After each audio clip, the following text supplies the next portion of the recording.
Welcome home. We are WNST. Towson, Baltimore. Baltimore positive. I'm putting my water on the floor, so I'm knocking all over the place. I got water all over the place I here. didn't spell any Viviano's left the place a mess. Water all over the place, just like Liberty Pure Solutions. They do my water, well water. Ricig doesn't have a well. He lives in the city. He's got well. They'll turn the water on. Is what he has. We have well. We need Liberty Pure Solutions to make sure. The water in the county sometimes can be a little funky like a monkey, and you need to have professionals.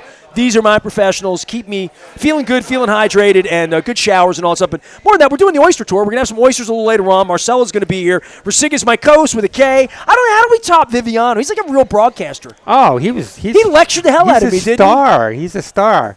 You retired. And you drop down to me. But yeah, I'm happy to be here. There's nobody I love more than you. You know this. We've talked about this many, many times.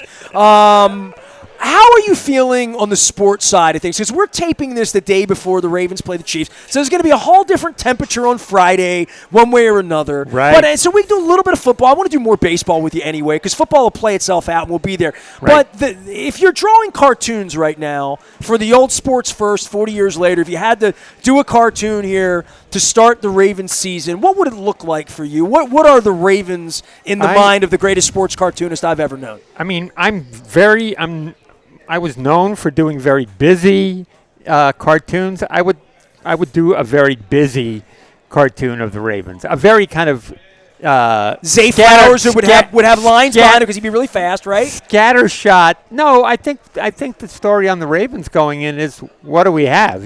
There's a very question marks, a lot lineman of question marks. Okay, a lot of coaches gone. Some by leaving, some by tragedy. It's going to be a very interesting beginning, and of course, a beginning of a season that's very difficult team-wise for the Ravens. They play 4 of their first 5 games are against 4 of the top quarterbacks in the league. And just good teams too, and good teams, and road games in Dallas, and exactly, and big time. We have arrived. AFC Championship game, bright lights. I mean, the first game first, it doesn't get any bigger than Kansas City. Nope. But then the Buffalo game, the Joe Burrow thing. The Burrow-Lamar thing, and Luke alluded to this earlier in the week. It hasn't really gotten any oxygen the way Roethlisberger, Flacco did, because they haven't played each other enough. They haven't played key games. They both have had injuries in opposite years. Right. That has to become a thing, right? We have to hate Joe Burrow here. We don't do that yet. I hate him for the way he just drills us every time he.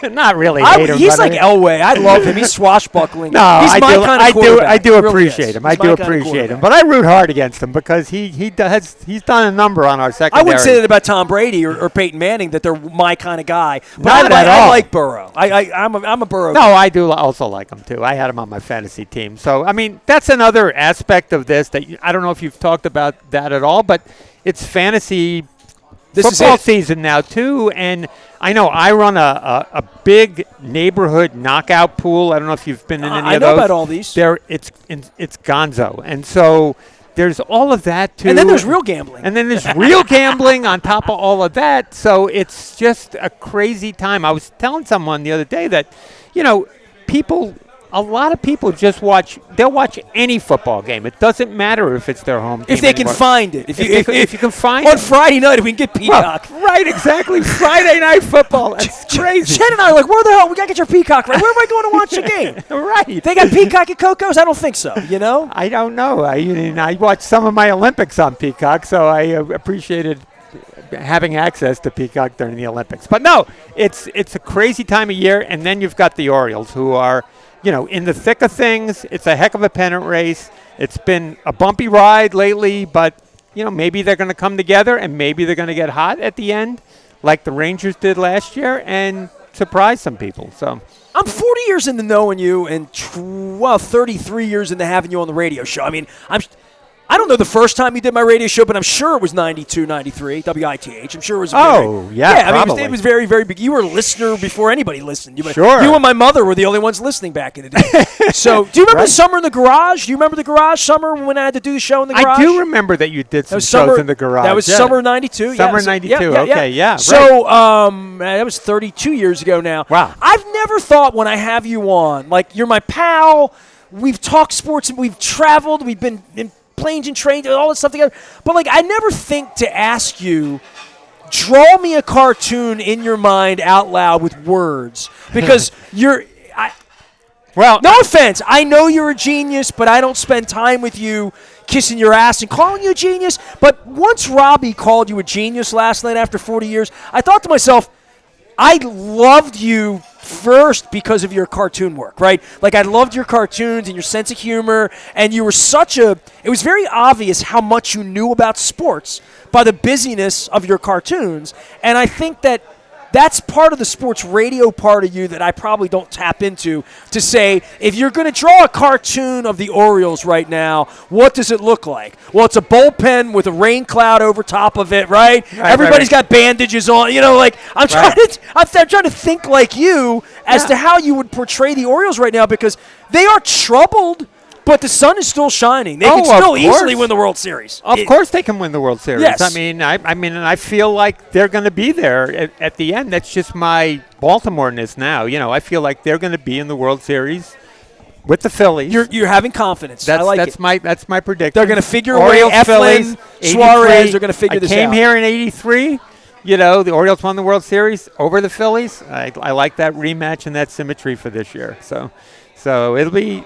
It's buckle up, like this should be fun. I've had you out like once a year, every year here, maybe twice a year at Coco's, but I remember sitting with Ron Cassie maybe 2 years ago, right? Yeah. And it was just sort of coming to life. Now, maybe Cassie was last year. 2 years ago, it was Dave Sheinin. It was just sort of coming to life. And I said, who's going to win the World Series first, the Orioles or the Ravens? Sheinin said neither, because it's too hard to do. Yes. It's too hard to do, right? Yes. It's just very hard to do, to win either one, right? Yes. And to think of 2 years later, you got your ball caps, looks like it hadn't been washed 2 years. I love it. Yeah. The cap guy, right? Right, yes. That's not – we're not far off, right? I mean, it really has played out that the baseball team, despite the injuries and whatever, first place, here we are, right? The football team didn't win last year, but had an AFC championship game, and Lamar won.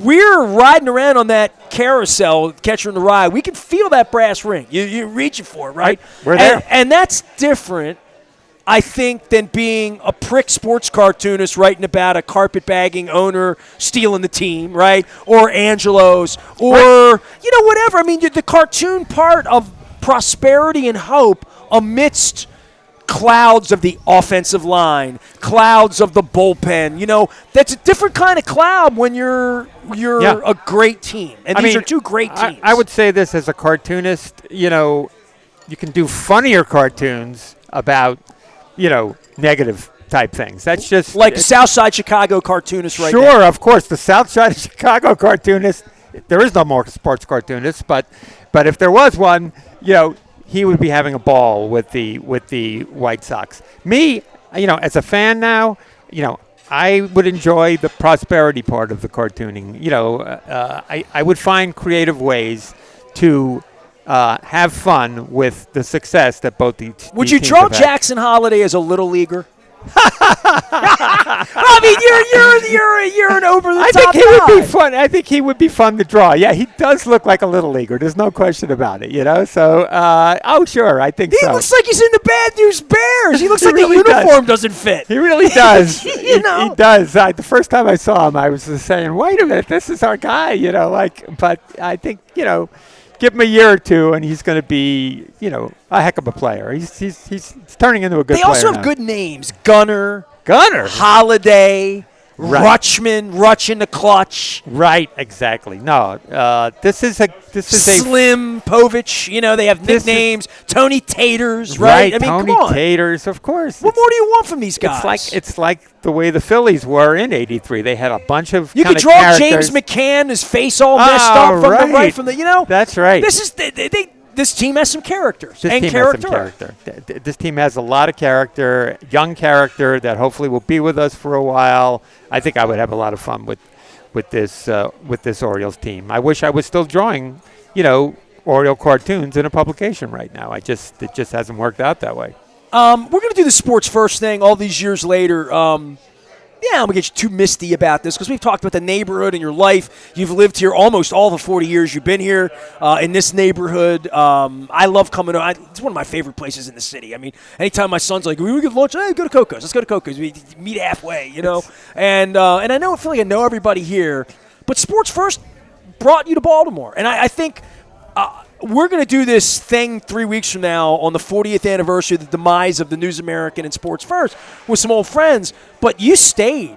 You mentioned in the last thing with Viv that I was a guy who's from here. I'm still here. I never left. All I ever wanted to do was leave. You saw his resumes I tried sending out in the 80s to get a newspaper job. I never left. You never left. You came here and Eisenberg never. So many of you never left. Right. I mean, for me, I was a freelancer, so I could live wherever I wanted. We were already here. We had had our kids in schools here. Cracked Magazine. I did Cracked Magazine at the time too. So I made my living as a freelance cartoonist, including with the newspapers. So, and it went from Sports First. Then I stayed on to the News American, did cartoons for them. Then when it folded, Molly Dunham and Jack called me up and said, we'd like you to do Dude, I think you were at our place the first, like the paper folded May 30th or 1st or whatever. You were in the newsroom like June 3rd, I think. Like you never left me. It was 5 months after I left. So great to do stuff for the Evening Sun. I love you used to drive it down every night. I used to meet you, so I used to be the one getting it every night. I actually got to know people on that staff because I had to drive it down and present the cartoon.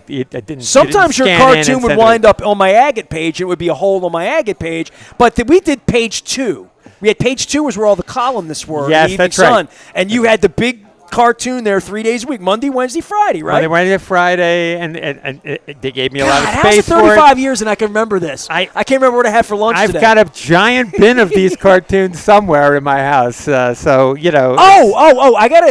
got bad news. Do you know our former morgue member at the News American Library? Was his name Penkillo? Tom Penkillo? He passed away this week. Is that right? Yeah. I have an image of who he was. Glasses too? Yeah, right. He was the librarian. Yes, yes. I know who you're talking about. He was the librarian. He passed away this week, and I saw this, and I was asked by Robbie, the guy who gave me my first job at the News American.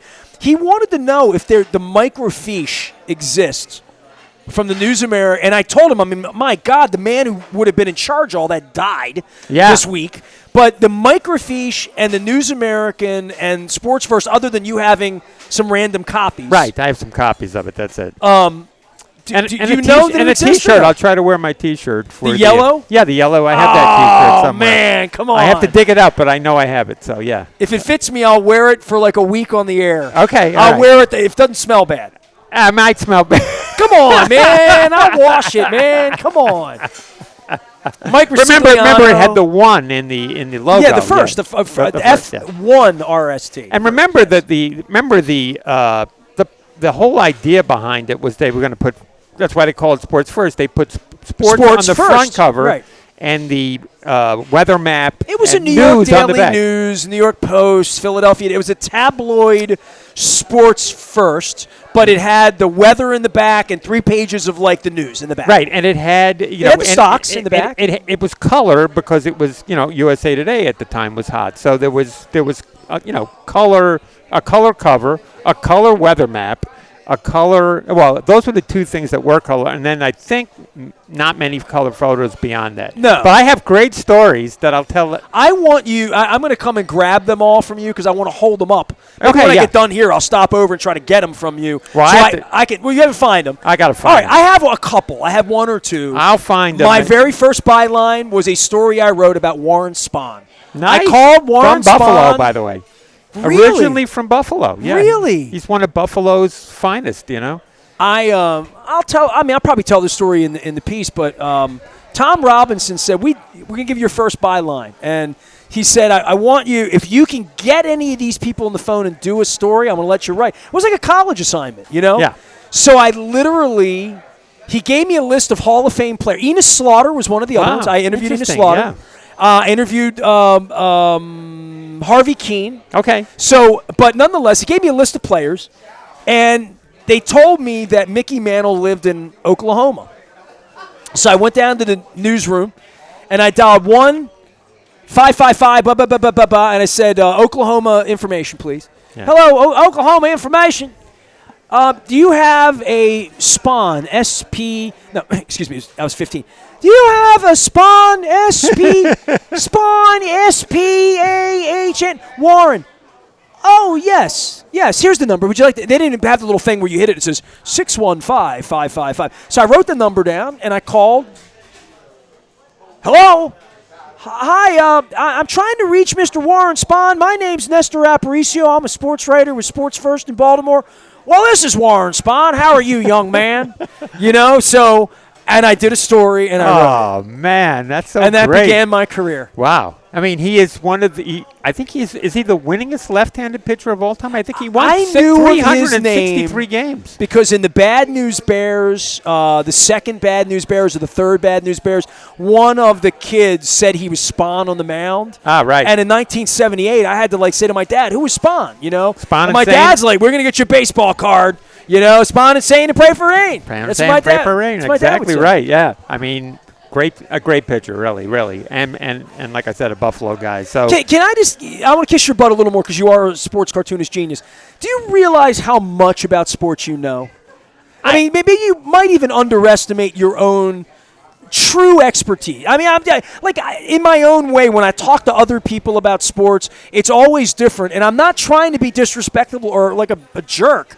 I know more about this because it's all I've ever done. It's all I've ever studied. It's all I've ever and I talked to Leonard Raskin about him with money, managing money. Right. And he's like, this is all I've ever done is manage money. That's why I'm better at it than you. And I'm thinking, well, that's probably why you listen to my radio station 40 years into this. And I think of that when I think of you and the people I met at the paper. Sure. They all were so smart about so many things, and it was such a gift to me. And I told this to Dan Rodrigues, and I said it was such a gift to me to be a young, smart ass, but wanted to learn and wanted to know things and didn't know it all, knew a lot, but wanted to know more. And having people like you around, all of you, it was just such a gift to me. Rodrigues himself is another treasure trove of sports. He knows. I've had discussions with him about sports, and he brings out all kinds of old names. A lot of it is baseball card collecting. Sure. A lot of it is growing up in a family where my dad loved sports,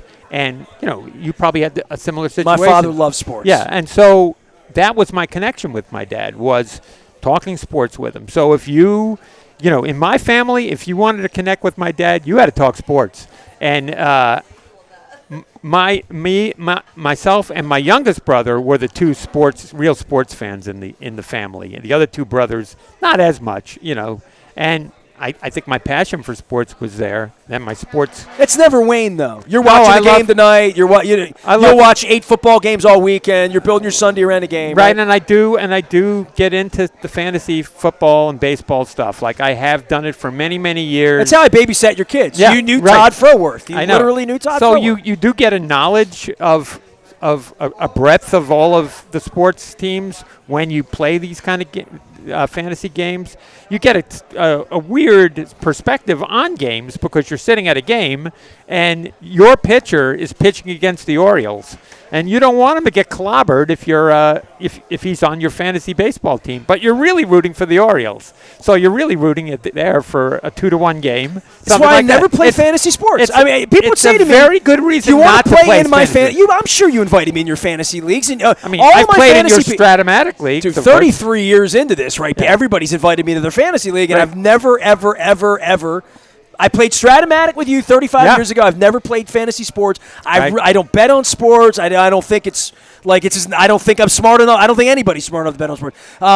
But I think the fantasy thing for me was always. Well, I have a fantasy team. They're the Ravens. When they win on Sunday, I win. I don't want Ben Roethlisberger to be my fantasy quarterback. I just don't. That's such a good That's correct the way I didn't perspective look at it. on fantasy sports. I watch sports all the time. I never bet on it. I like talking about it. I like the strategy of it. I've liked the people I've met over 40 years of doing it. But like wanting to like build my own team and think that I'm smarter than everybody else. I bet you Viv has and a have fantasy some. team. I should have asked him. What do you win? Do you get some trophy? Is it a mystical relic? What is it? We have an amazing trophy in our one league in New York, and I've won it a few times. And we have a full day of activities. There's all kinds of goofy awards that I make.